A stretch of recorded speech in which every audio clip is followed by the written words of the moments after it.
Interestingly enough, as we're chuckling here, our topic today is laughter. Great. What's that? Yeah, over a baby. And, laughter is an interesting thing. And every time when we get to Genesis 21, which is the story of finally Isaac being born, and the story of Isaac is surrounded in laughter. When Abraham is told in Genesis 17, now he's been told before. In Genesis 12, he's told he'll have an heir. But in chapter 17, when he circumcises himself and his household and Ishmael, God tells him again that he's going to have an heir from Sarah. And his response, he laughs. And then when the three messengers came and they're telling Abraham again, and we'll say, yeah, it's Abraham now, and says, at this time a year from now, Sarah's going to have a child. She laughs. And then the person, I don't ever know how to describe this angel or personage, because it calls him the Lord. But he says, you laughed. She says, I didn't laugh. He says, yes, you did laugh, but that's okay. But it's interesting how laughter surrounds Isaac's birth, and Yitzhak really is laugh. And we'll talk a little bit about that. Did you have your... Yes. I think one of the funniest times I've ever had about laughter is Mary Crouch's burial service. Oh. We were sad, but suddenly we can't do anything about the situation. Everybody starts laughing. So we have the memorial, and we're all laughing about the situation. And then when they went to put her in the ground, the coffin wouldn't fit. Oh, no. And she was probably laughing too. I thought she was, as long as that's like my mother, stubborn all the way. But here we're laughing around this car at this burial. It's interesting as I looked at this, and it's how important laughter is, how important joy is, and they're not identical, but when you research laughter, you find out that it actually has a huge impact on human health, on human mood, and it's important enough. We have an industry that's built around laughter. And we're going to read Genesis 21, but I'm going to read you this story first. You're going to get some funny stories today. FMC, this is Methodist organization, member Bishop Mar Oprem, head of the ancient Chaldean Orthodox Church of the East in Kerala, India, has been tickling the funny bones of Christians, Muslims, and Hindus with his collection of down-home jokes. Here's a sampling from the jokes he published. When a member of a church in India won a lottery worth 100,000 rupees, his wife went to tell the bishop and told him she was afraid to tell this glad news to her husband because he had a heart problem, and any sudden excitement could cause a heart attack. The bishop offered to break the news gently to her husband. He visited the house, and he asked the man, "Wouldn't it be a good thing if you won 1,000 rupees in the lottery?" The man replied that he would still have to work to support his family. "What about 10,000 rupees?" the bishop asked. This did not excite the man, so the bishop carefully raised the amount to 50,000 and finally to 100,000 rupees. "If I got 100,000 rupees, I would give half of it to you, Your Excellency," the man replied. The bishop had a heart attack and the man called an ambulance.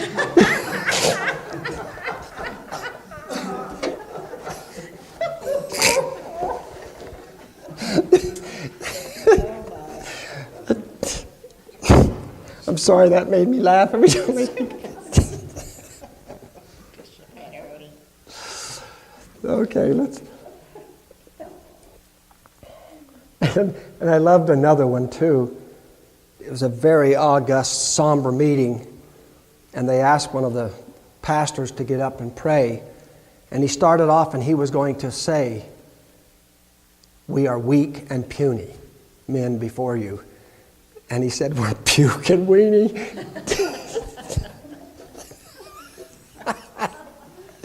Well, that actually happened. I'm sorry, that made me laugh too. What's that? Oh, yeah. When he closed his eyes and bowed his, no. He bowed his eyes and closed his head. But let's go look at Genesis 21 for a minute. Oh, I've got to tell you another one too. You know how we always are reading in Hebrews where it says, be willing to entertain strangers, for many have entertained angels unawares. A little girl came home to her mom and she said, today we talked about entertaining angels in their underwear.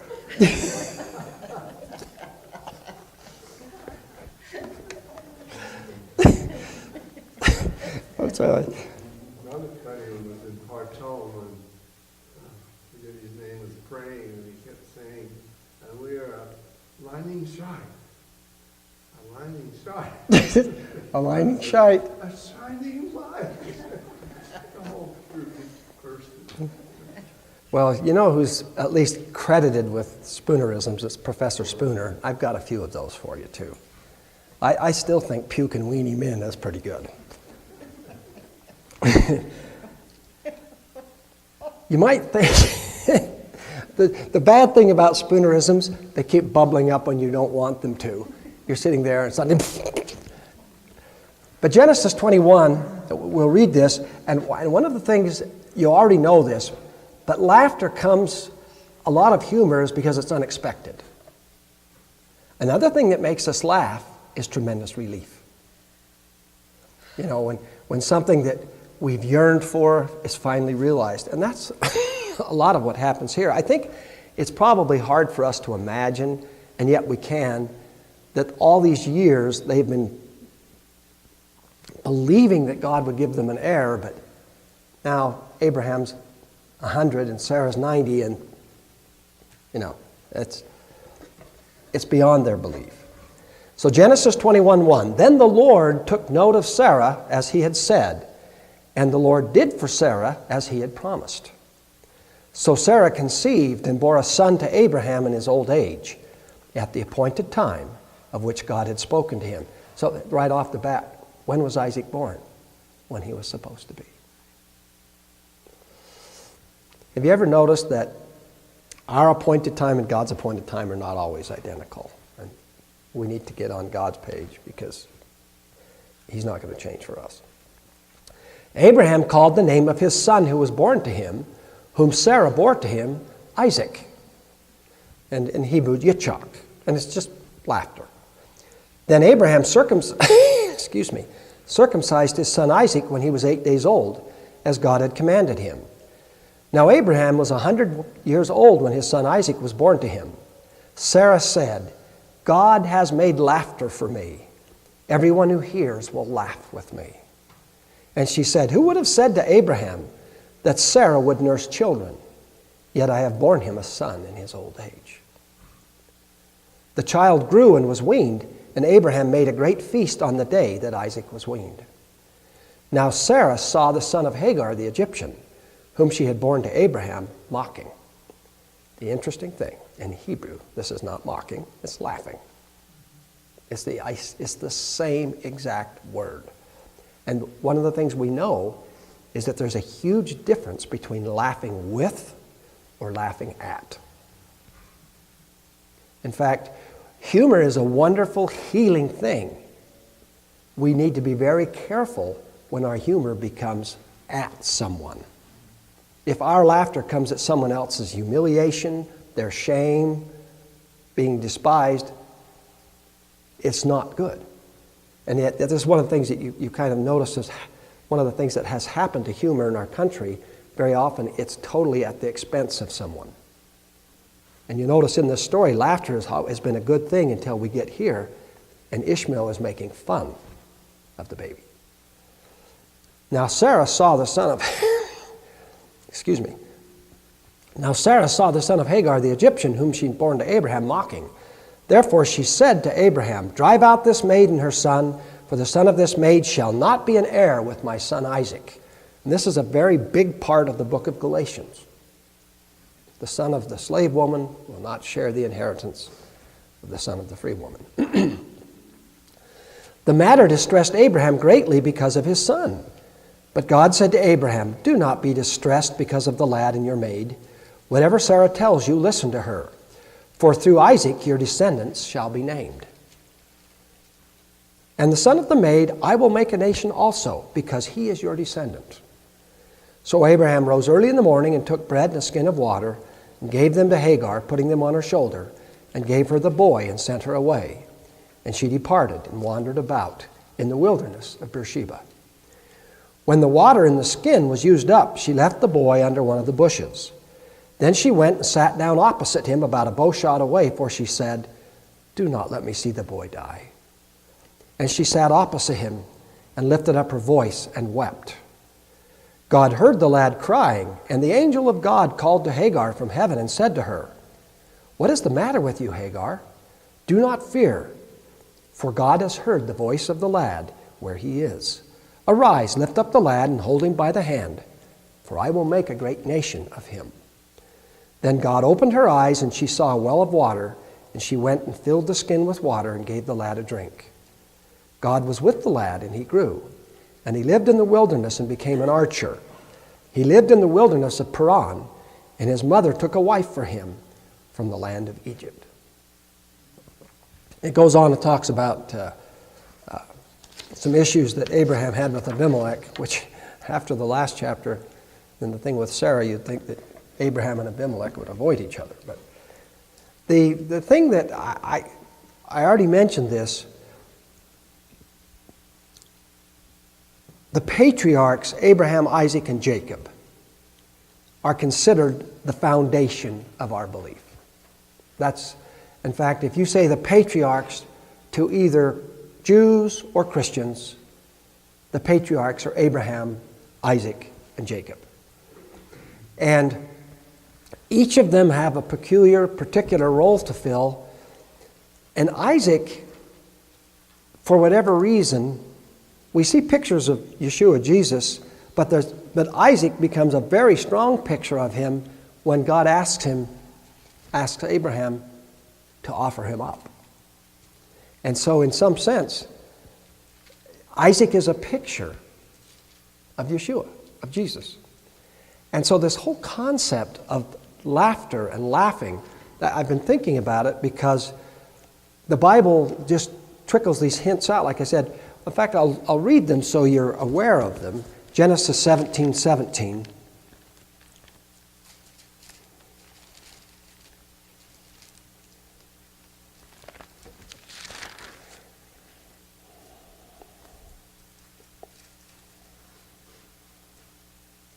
I'm going to read verse 15. God also said to Abraham, "As for Sarai, your wife, you are no longer to call her Sarai," or Sarai it would be in Hebrew. "Her name will be Sarah." And they both mean princess. "I will bless her and will surely give you a son by her. I will bless her so that she will be the mother of nations. Kings of peoples will come from her." Abraham fell face down. He laughed and said to himself, "Will a son be born to a man 100 years old? Will Sarah bear a child at the age of 90? And Abraham said to God, "If only Ishmael might live under your blessing." So what's Abraham's response? He laughs. And not only, when it says he fell face down and laughed, he finds the whole idea completely ridiculous. Then you go over to 18, verse 12. Well, I'm going to start in verse 10. "Then the Lord said, I will surely return to you about this time next year, and Sarah your wife will have a son." Now Sarah was listening at the entrance to the tent, which was behind him. Abraham and Sarah were already old and well advanced in years, and Sarah was past the age of childbearing. So Sarah laughed to herself as she thought, "After I am worn out and my master is old, will I now have this pleasure?" Then the Lord said to Abraham, "Why did Sarah laugh and say, 'Will I really have a child, now that I am old?' Is anything too hard for the Lord?" And then, of course, when you go to Genesis 21, where we are now, he is named laugh or laughter. Sarah says, "Now everyone will laugh with me." This is such a wonderful occasion And there's a passage in Scripture that you're all aware of, and I think the King James says, "A merry heart doeth good like a medicine." Does that sound right? The NIV says, "A joyful heart is good medicine, but a broken spirit dries up the bones." That's very similar to "Hope deferred makes the heart sick, but desire fulfilled is a tree of life." And I was thinking about laughter, and I realize laughter is not humor. It's a response to it. And I'm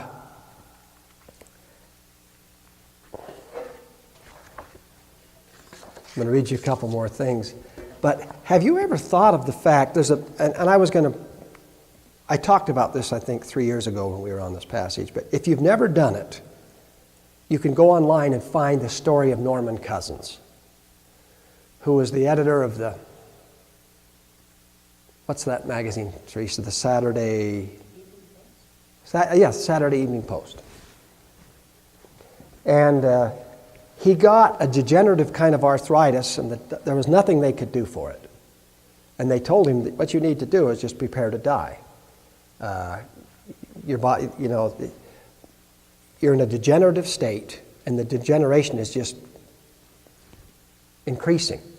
And they said, well, you have I forgot what his doctor said, a 1 in 100 chance that you might not be dead within the year. And I don't know what influenced Norman Cousins to do this. He's not a Christian. He's Jewish and not really a great Jew. He said, well, and he tried some other things too. He was taking huge doses of vitamin C, which I think is ridiculous, but who knows. He went to a hotel room and brought a whole bunch of, this was back before DVDs. I mean, he got the 16 millimeter films, and he watched the Marx Brothers. And he actually was timing himself. He was giving himself like 2 hours a day and then 4 hours a day of laughing. He resolved not, he said, for the purpose of this, I'm not going to be paying any attention to what's negative. I'm not paying any attention to what's sad right now. Anyway, this program, I don't know how many weeks, months he did it. It healed him.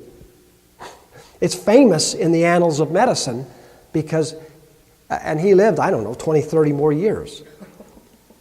And it was purely, and so now, that got doctors interested. What's going on? Why does laughing heal the body? And of course, now we measure things. And laughing changes hormones, it changes chemicals in the body, it changes all kinds of things literally and objectively. But I figured you needed a few more, because I love Professor Spooner.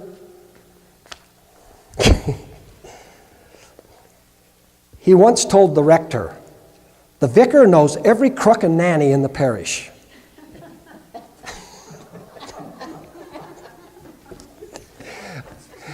It took me a minute. Crook and nanny. Oh, a nook and cranny. Okay. And you all know this one. As he got up at a wedding, he was presiding at a wedding, he said, "It is now customary to cuss the bride."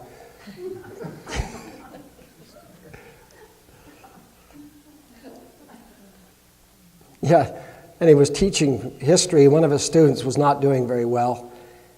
And in fact, wasn't coming to class. "You have hissed all your mystery lectures and have completely tasted 2 whole worms." My kids like these. He also preached sympathetically about a man who had received a blushing crow. I'll take you a minute. I like this one too. At a gathering of the Parliament, Spooner invited the members of Parliament to give 3 cheers for the queer old dean.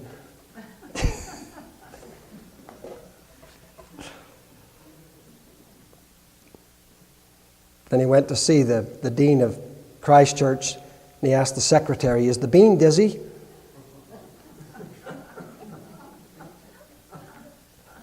Another one I just really love is a eulogy at a funeral. He said, "The man who's passed away was a shoving leopard to his flock."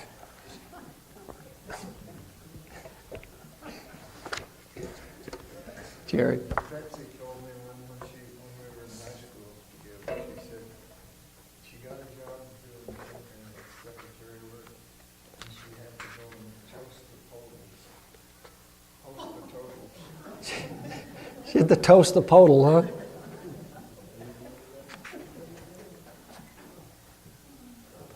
In the store, I sent it to the clerk.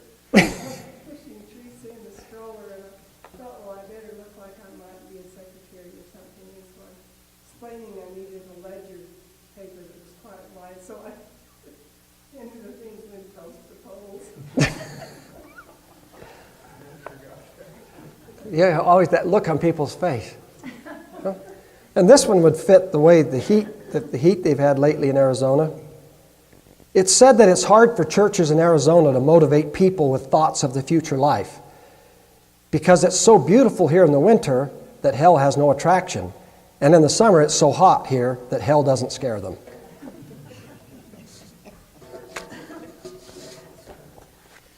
There's a fellow named Cal Samra. He has some great books on some of this. Yeah. I don't know, I think I've shared this before, but this summer I built log homes up in Duck Creek and Brian had, my boss would sometimes just take me along with him and the others would go in the van. And one day we went up, the day prior we had gone and measured from the house where we needed to put fittings for a balcony we're going to build. And so he had hired a contractor guy to come up with a backhoe and to dig out the holes. And we had marked them with spray paint where he was supposed to dig.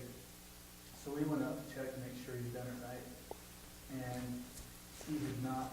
On the way up, he was asking about my religion, so we were in a great discussion about this and revelation and different stuff, and he just didn't like the concept of having extra revelation apart from the Word. Anyway, so we were kind of in a discussion about biblical and spiritual things, and when we got up there, he says, you missed one. I said, oh, well, where's the holiness?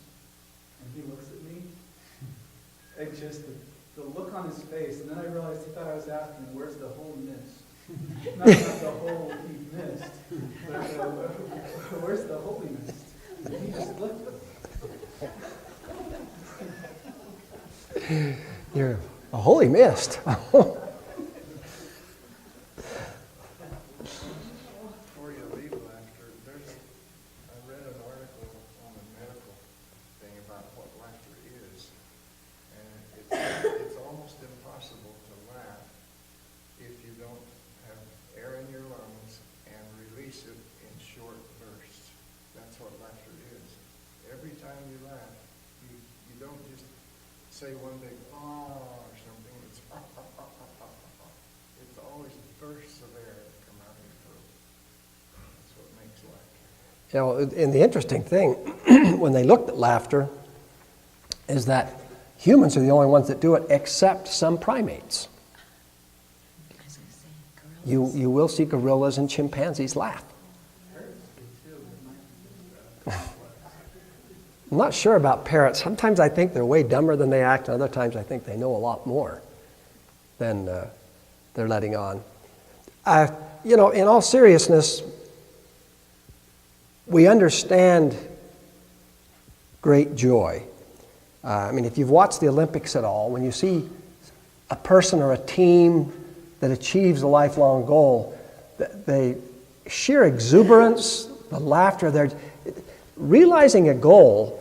And I think sometimes it's hard for us, like I said earlier, to put ourselves in the shoes of Abraham and Sarah. When Isaac was born, they probably went around laughing for days. It was just, they couldn't believe, finally, this had happened. And what Jerry says, why do we laugh? And I thought this was interesting. They did some work because now they use laughter for cancer patients and terminal patients because they found that not only does it increase the chances of recovery, it reduces pain terrifically, and when people are laughing, they're not worrying. And so they'll actually have people get together and just laugh at nothing. And I was going, well, that wouldn't work, but if you ever noticed you've come into a room and everybody's laughing, what happens to you? It's very contagious. And one of my favorite pictures, it's an iconic picture, and some of you are old enough to remember this, of course, but when the victory was won in World War II, the feeling that swept the nation was sheer joy, relief. It's just hard to describe it because everybody's life had been concentrated. They were rationing gas, they were being careful with food, they were doing everything to make sure this war machine, because they didn't want to be destroyed by really hideously evil, both, let's face it, Germany and Japan. Those governments were hideously evil. They were horrible. To find out that was over, and the picture of the sailor kissing the girl in Madison Avenue it's an incredible picture. The photographer who caught that, I mean, and I'm sure you all know the picture. But there's this sense of relief, of joy, and you know, in John 15, which is everybody knows about Yeshua talking about, I am the vine, you are the branches, my Father is the husbandman, my Father is the vine dresser. It kind of gets at what Ron was talking about today about fellowship, that we're connected. But have you ever, I'm going to read these verses to you and see if you remembered this is what he said. I am the vine, you are the branches, he who abides in me and I in him, he bears much fruit.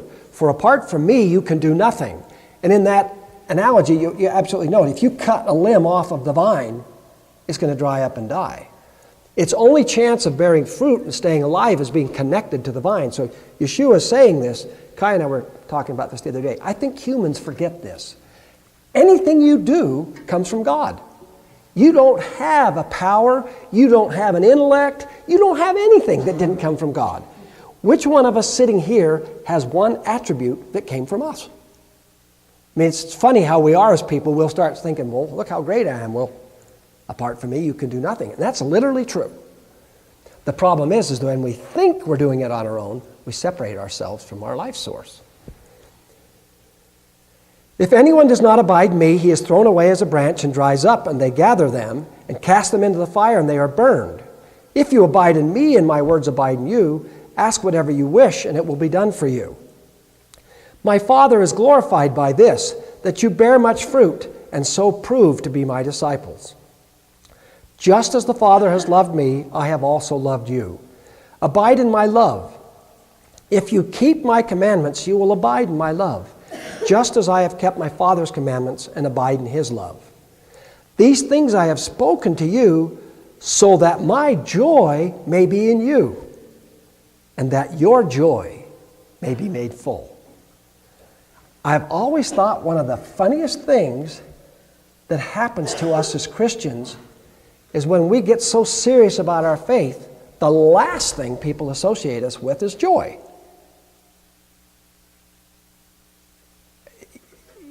You think, in fact, somebody, I forgot who the artist is, but he started drawing pictures of Yeshua, and he'd draw pictures of him laughing. And it bothered people. But why do we have this association with serving God as being serious, sober? Not that there aren't serious and sobering times, but Yeshua said, I'm telling you to connect to me, to stay in my love and the Father's love, that your joy could be full. A part of that is laughing. And I went to a website called How Stuff Works. It's science, and I'm going to share some things they had there. I went to Drew Bay's the other day to get my truck front end aligned because they just changed the ball joints. And I love standing in shops and reading the signs. I don't know if you do that. I do that. And I love this one. It says, I discovered why I lost my mind. In my left brain, there was nothing right. And when I checked my right brain, there was nothing left.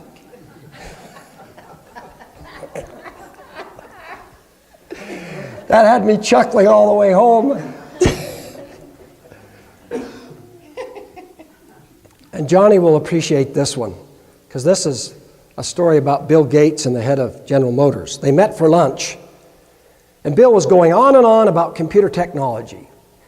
If automotive technology had kept pace with computer technology over the past few decades, you would now be driving a V32 instead of a V8, and it would have a top speed of 10,000 miles per hour, says Gates.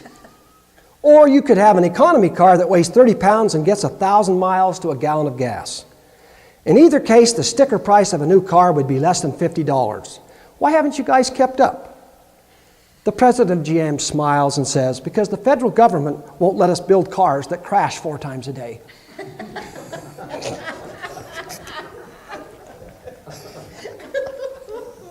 That one just nailed me. I laughed. I don't know who thought of that. That was funny. I was just thinking, who has never sat at a computer and had it crash? Okay, human beings love to laugh. That's obvious. I don't know where they came up with this. The average adult laughs 17 times a day. And I already mentioned before that we love to laugh so much that there's an entire industry built around laughter. And I don't think this is a bad industry. I think you have to be careful because for some reason, and I guess it's the human nature, it very often is twisted to hurt or injure, to make fun of people, or to be just extremely crude. But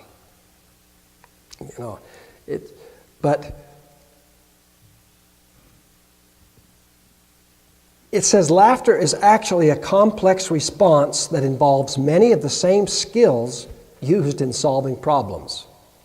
It doesn't equal humor. It's a physical response to humor or some other situation, often relief. And this, Ron was talking about fellowship today. Listen to what they found out. Many researchers believe that the purpose of laughter is related to making and strengthening human connections.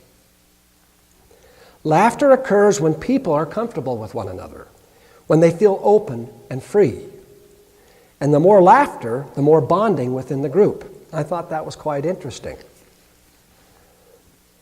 This feedback loop of bonding, laughter, more bonding, combined with the common desire not to be singled out from the group, may be another reason why laughter is often contagious. We've long known, and this really started with cousins, that the ability to laugh is helpful to those coping with major illness and the stress of life's problems. But researchers are now saying laughter can do a lot more. It can basically bring balance to all the components of the immune system, which helps us fight off diseases. Isn't it interesting how much we know that disease, I don't know that I would say it's caused, but it's aggravated or exacerbated by a compromised immune system. In fact, think of something. Why do we call rhinitis, viral rhinitis, a cold? Because people generally get it when? When it's cold. In fact, we all know that we're very vulnerable to colds if our body is stressed. And so what they noticed, when people were out in the cold too much, they got wet, they got chilled, they had a tendency to break with, which is really a viral rhinitis, inflammation of the nose.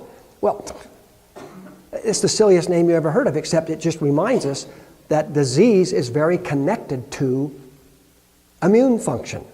In fact, even tumors and cancer, we don't know everything about it, but we do know that most of the time your immune system recognizes growths and cells that are abnormal, and it destroys them. You might form little tumors or form little sites of aberrant cell proliferation, but your immune system sees it, recognizes it, and destroys it. Why sometimes do we start tumors and our immune system can't handle it? Well, here again, look at some of that we understand. Why do those of us who work in the sun have problems with squamous cell carcinoma, skin cancer?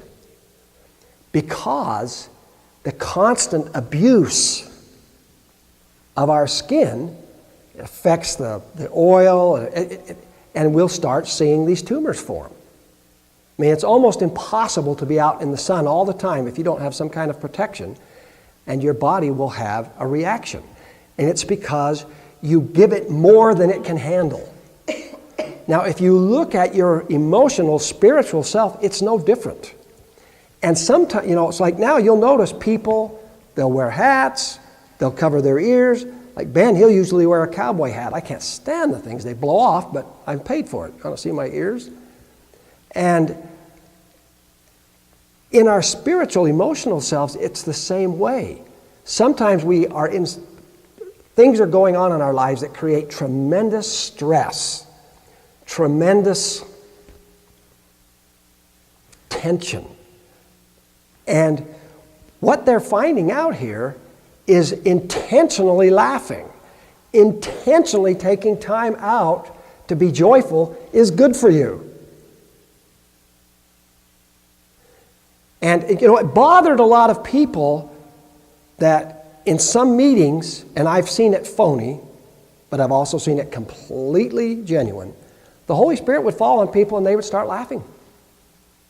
It would drive people crazy. Now as I look back, sometimes there was nothing in that person's life that they needed more than a good laugh. And it's, now they're starting, and I'll read you some of the things they've measured that laughter does. It reduces the level of stress hormones. It shuts off the flow of stress hormones and the fight or flight compounds that swing into action when we experience stress, anger, or hostility. We all know something happens, we're frightened, our palms will get sweaty, they might get cold, we'll get a feeling in the pit of our stomach. Something has to happen. It isn't good for you to stay in that situation. In fact, one of the reasons that we see strokes and heart attacks in people that are sedentary sitting at a desk is you can have a desk job and experience all the threat and fear that a person did out hunting mammoths. The problem is, you were running and jumping when your body kicked into gear to run. Now you're sitting at a desk and all this glucocorticoid, lipo, fats, all that stuff is released into your bloodstream and you do nothing but sit there. You do nothing to burn that off. All this is just to say, it's amazing that our bodies were constructed to be healthy, but sometimes we short-circuit mechanisms that keep us healthy. Stress hormones suppress the immune system. They increase the number of blood platelets, which can cause obstruction in arteries. I mean, what do you think an infarction is? It's a clump of platelets that gets in a vessel and shuts down the blood flow. It's like a dam in the ditch. Raised blood pressure. When we're laughing, natural killer cells that destroy tumors and viruses increase. Don't you think that is amazing? Killer cells are a type of lymphocytes. They actually can be measured to increase when you're laughing.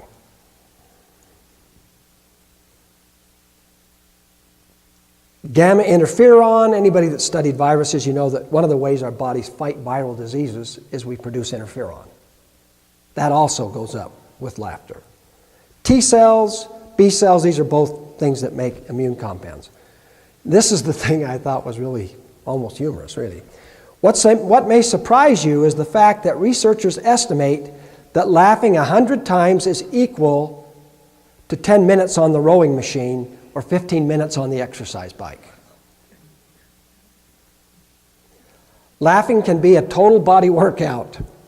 Blood pressure is lowered, there's an increase in vascular blood flow and the oxygenation of the blood, which further assists healing. Laughter also gives your diaphragm and abdominal, respiratory, facial, leg, and back muscles a workout. That's why you often feel exhausted after a long bout of laughter. You've just had an aerobic workout. All that to say, as I was thinking about this, it's probably something that all humans could do to proactively introduce laughter into your life. And the part that I still couldn't get by was when they had some of these laughter rooms, they would just get together and they'd start laughing. They weren't laughing at jokes. They would just start laughing. And that, boy, if you're just an observer, it's really crazy.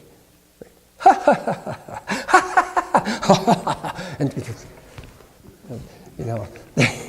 but it was odd because by the time, within a minute or two, even the people that were not wanting to be part of this were laughing.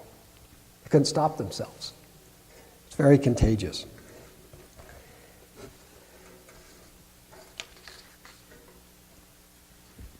Another amazing thing to me, and we're going to close here, and I am not a person that hates or looks down on Muslims. You even will see in this story where God blessed Ishmael.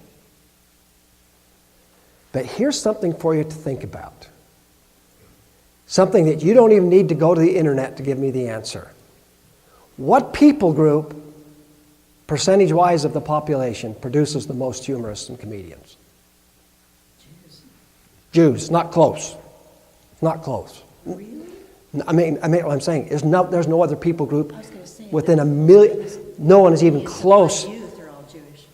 They still are. Yeah. How big are Jews in the population? Today you'd be lucky if you could identify 15 million Jews in the world. Why? And then, what people group has a difficult time ever producing a comedian? Try Muslim. It's not funny. Being a Muslim is not humorous. And that's just something you might think about. When we, what Yeshua said there in John 15,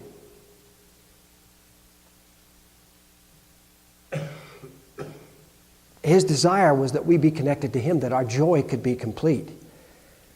Our walk with the Lord just naturally will produce joy. It will produce laughter. And isn't it amazing that we see Isaac? We have Abraham, the father of the faith. From Abraham comes Ishmael and Isaac. We get laughter and non-laughter. I honestly don't know of a Muslim comedian. I'm sure there is one. But do you know how many Muslims there are in the world? There are over 1 billion. I'm not joking. It was like 1.3 billion. There are 15 million Jews. And another thing that, and I do this too, I'll bet you all, how many of you, when things get really bad, one of the ways you handle it is you crack jokes? It's very healthy. I'm glad one of the things I do is healthy. But it diffuses sometimes difficult situations. And the interesting things about humor they showed is that a person that can be humorous in a very difficult, tense situation, they are able to call on attributes they have to solve problems.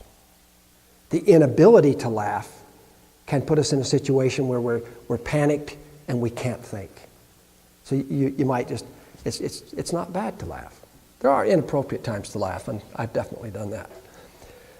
But we all say this. I'll bet you can complete this verse for me. This is the day which the Lord has made. We will rejoice and be glad in it. What day is that?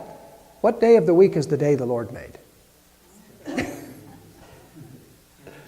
It's Sabbath, but it isn't that every day. And Paul said this a couple of times too. We memorized 1 Thessalonians 5 when I was growing up.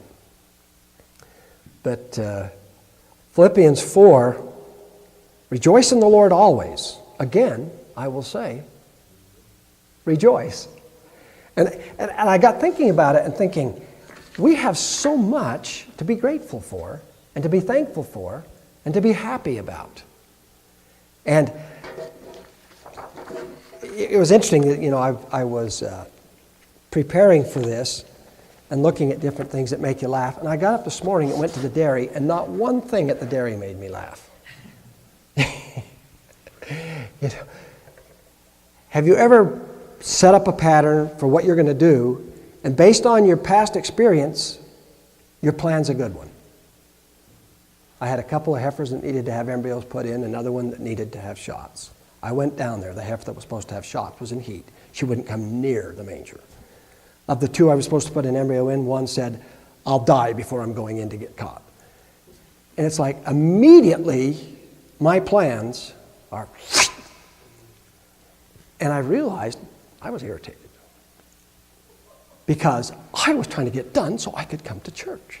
I have a holy motive.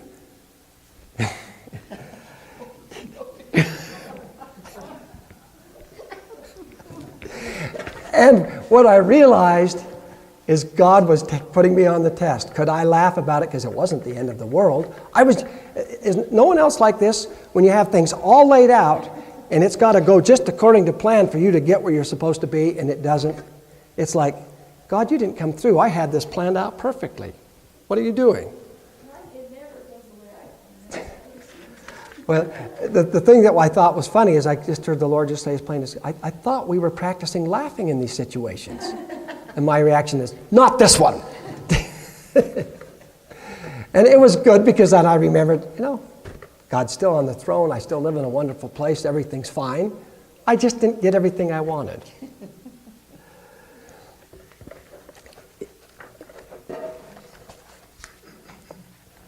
If you've never...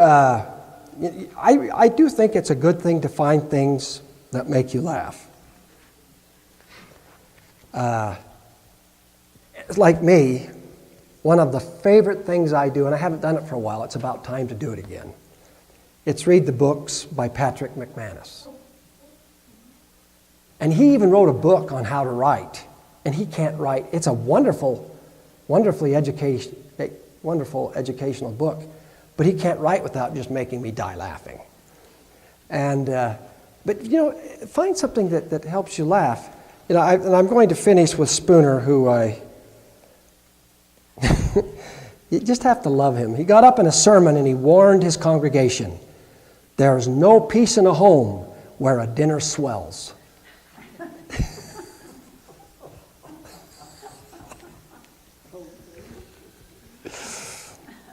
And so he got up and spoke to a group of farmers. He intended to greet them as sons of toil, but said, "Before me I see tons of soil."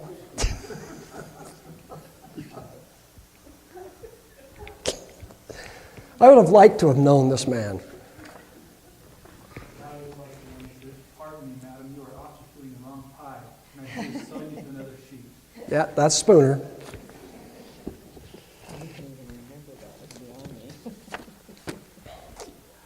Yeah, actually, there are many things that we can do to help us laugh. Sometimes it's simply no more than just remembering how blessed you are. I mean, it's kind of humorous when you think about it, the way that Laura had this baby. But when you stop and think, everything is fine. The baby's fine. Mom, everybody. Not only is it funny, it's wonderful. And I'm thinking... in my experience, when Joy started to have pains, we had time to go have lunch and go to Lagoon. Or worse, next time she has another baby, the first contraction, she can have her call to the hospital. Probably put her in there a week ahead. No, let's all stand. Anne, would you close for us, please? Our Heavenly Father, we just come before you. Thank you for all your blessings. Thank you for the birth of the baby and everything's fine. And continue to be with us the rest of the day in Jesus' name. Amen. We'll be back here for Communion, lamp lighting at 1:45.